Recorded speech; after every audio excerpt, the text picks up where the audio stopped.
Story time about the psycho neighbor that stalked me. So, when I graduated college, I moved into a new apartment. When I first got there, I was moving my things in, and my neighbor introduced himself and helped me move a couple of things upstairs. After we had got done, he asked for my number, but I told him I wasn't really looking for a relationship. But he said, let's just swap numbers just in case, a fire happens. So I gave him my number, and I really didn't think nothing of it. Maybe a week later, he starts knocking on my door and giving me gifts just about every day, like teddy bears and flowers. Then maybe about 2 weeks later, I told him to stop because I wasn't really interested in him. So the next day, I wake up to make coffee and take out trash. When I pass my living room, the teddy bear gift that my neighbor gave me makes a click noise. When I quickly rip the teddy bear open, it's a camera inside. Like for part 2 about the psycho neighbor that stalked me. So, like I said earlier, the teddy bear gift that my neighbor had gave me makes a clicking noise. When I quickly rip the teddy bear open, it's a camera inside, and I go into a panic mode. Out of nowhere, there's a knock on my door, and it's my neighbor. He says, "Good morning, it's me again. You left your trash too close to the curb, so I moved it for you." I realized that my door was still open, so I try to run over and lock the door, but he just opens it. I yell at him, telling him to get out. He closes the door behind him and says, "That's no way to talk to a neighbor." I start backing up. He looks over and sees that I ripped the teddy bear apart. I didn't know what else to do, so I just ran to my room. And he chases after me and pulls my hair. Like for part 3. Part 3 about the psycho neighbor that stalked me. So he comes in, I run into my room, and he chases after me. Before I could get up, he pulls onto my hair and starts dragging me towards the kitchen. I saw the coffee that I had made earlier, and I was able to pick it up and throw the hot coffee in his face. He starts screaming loud, and I took that chance to run into my room and lock the door. I immediately start calling the police, and from there, it sounded like he ran out of my apartment. When the cops came, they're doing an investigation, and all the gifts that he gave me all had cameras in them.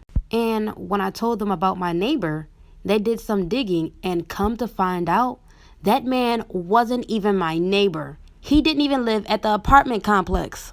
I had just moved into my first apartment with my boyfriend. On move-in day, my boyfriend was working, so I started moving things alone. I noticed my neighbor, who is a man probably in his late 60s, was watching me the entire time, so I waved as I was going into my apartment. When I walked out of my apartment, he was standing outside my door and said, "I guess I should have helped you." That was the last encounter I had for about a week. My boyfriend had never seen this man, so I assumed he believed that I lived by myself. My next encounter, it was about 11 p.m. and I took my dog outside to go potty. I looked up and the same man was watching me from his blinds. I was extremely creeped out, so I looked away and tried to get my dog to hurry up. I looked at his blinds again and he was no longer there. About 30 seconds later, my dog started to freak out and lunge. So I looked and the man came outside. The first thing he said is, "I just wanted to let you know I walked into your apartment." My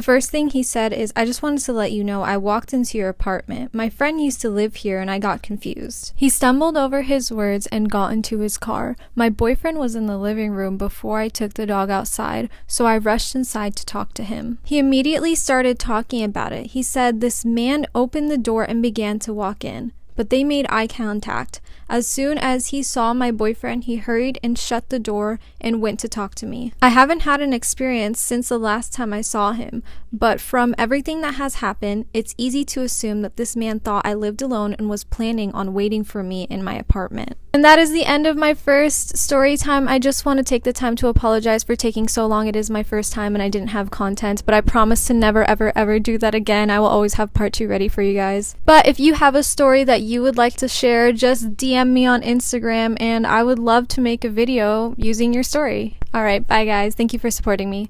Story time about how I was sexually harassed twice while working at Walmart. So a little background information. This all happened last year. So originally I was working in a warehouse, but whenever COVID hit, lost my job, I had to get a new job. So I applied at Walmart in the electronics section because they paid more money, period. And on my second day, I finally went and started working in electronics. So they had asked some of the employees to show me around. So while this one employee was showing me around, he took me to the back where the photos were. Well, whenever I got back there, this employee named Terry said, "Oh, she's mine." I just laughed and brushed it off because I felt super uncomfortable and awkward. And he knew I was underage because my name tag was yellow. But even after that, he still kept coming up to me, calling me weird names, just being a total creep. Like, he would keep coming up to me and get super close to me to the point where I could literally feel him fucking breathing on my face. So of course I told my manager about it. They said he's done this before, so I was like, why the fuck is he still here? So they moved me to garden. And while I was working in the gardening section, I met this guy named Jordan. Like for a part 2. Part 2 of how I was sexually harassed twice while working at Walmart. Something I forgot to mention in the first part, I reported Terry several times and they still did nothing about it.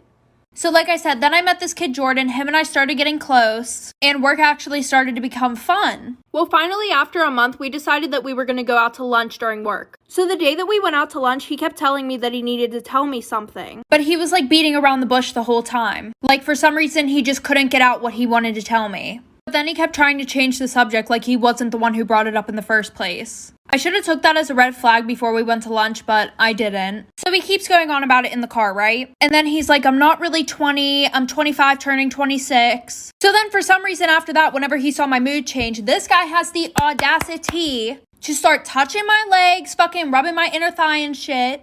I kept telling him to stop. I was like, what the fuck are you doing? So then I told him I'm getting out of the car. And he says, I'm not gonna let you, like for part 3.